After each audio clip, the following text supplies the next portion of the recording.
Halo Sobat CPNS 2022. Assalamualaikum warahmatullahi wabarakatuh.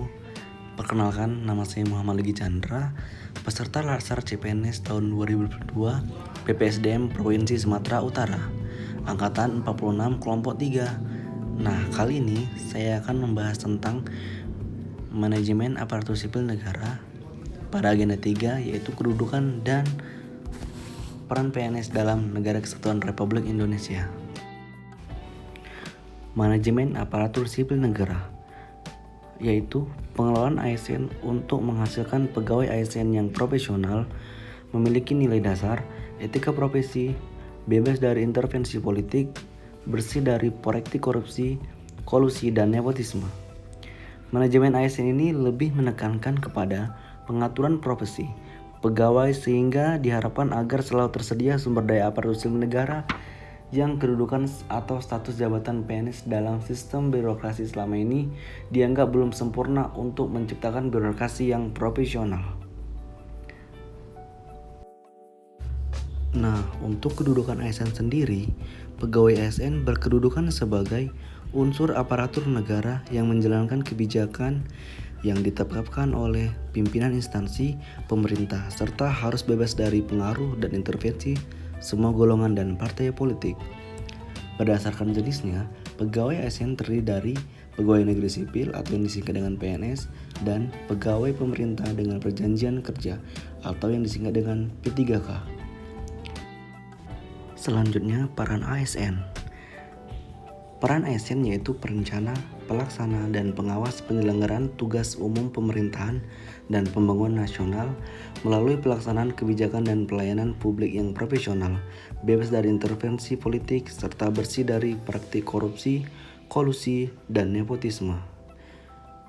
Untuk menjalankan kedudukan tersebut, ASN berfungsi, bertugas dan berperan untuk melaksanakan kebijakan yang dibuat oleh pejabat pembina kepegawaian sesuai dengan ketentuan peraturan perundang-undangan. Untuk itu, ASN harus mengutamakan kepentingan publik dan masyarakat luas dalam menjalankan fungsi dan tugasnya tersebut. Harus mengutamakan pelayanan yang berorientasi pada kepentingan publik. Kemudian, ASN berfungsi, bertugas dan berperan untuk memberikan pelayanan publik yang profesional dan berkualitas. Pelayanan publik merupakan kegiatan dalam rangka pemenuhan kebutuhan pelayanan sesuai peraturan perundangan bagi setiap warga negara dan penduduk atas barang, jasa, atau pelayanan administratif yang diselenggarakan oleh penyelenggara pelayanan publik dengan tujuan kepuasan pelanggan. Oleh karena itu, ASN dituntut untuk profesional dalam memberikan pelayanan kepada masyarakat. ASN berfungsi, bertugas dan berperan untuk mempererat persatuan dan kesatuan negara kesatuan Republik Indonesia. Untuk itu, ASN senantiasa dan tak sepenuhnya kepada Pancasila, Undang-Undang Dasar 1945, negara dan pemerintah. Kemudian, kita beralih ke tugas ASN. Tugas ASN adalah melaksanakan kebijakan yang dibuat oleh pejabat pembina kepegawaian sesuai dengan ketentuan peraturan perundang-undangan, memberikan pelayanan publik yang profesional dan berkualitas, serta mempererat persatuan dan kesatuan negara kesatuan Republik Indonesia. Selanjutnya yaitu kode etik dan kode perilaku yang bertujuan untuk menjaga martabat dan kehormatan ASN.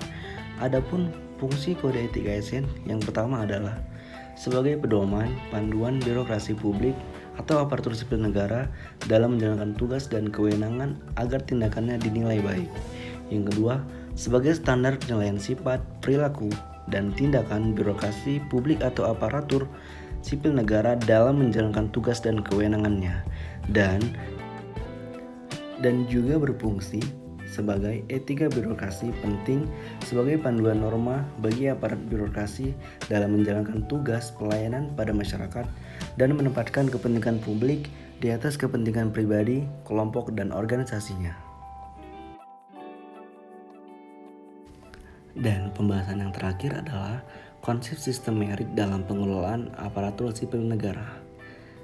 Sistem merit pada dasarnya adalah konsepsi dalam manajemen sumber daya manusia yang menggambarkan diterapkannya objektivitas dalam keseluruhan semua proses dalam pengelolaan aparatur sipil negara, yakni pada pertimbangan kemampuan dan prestasi individu untuk melaksanakan pekerjaannya atau kompetensi dan kinerja.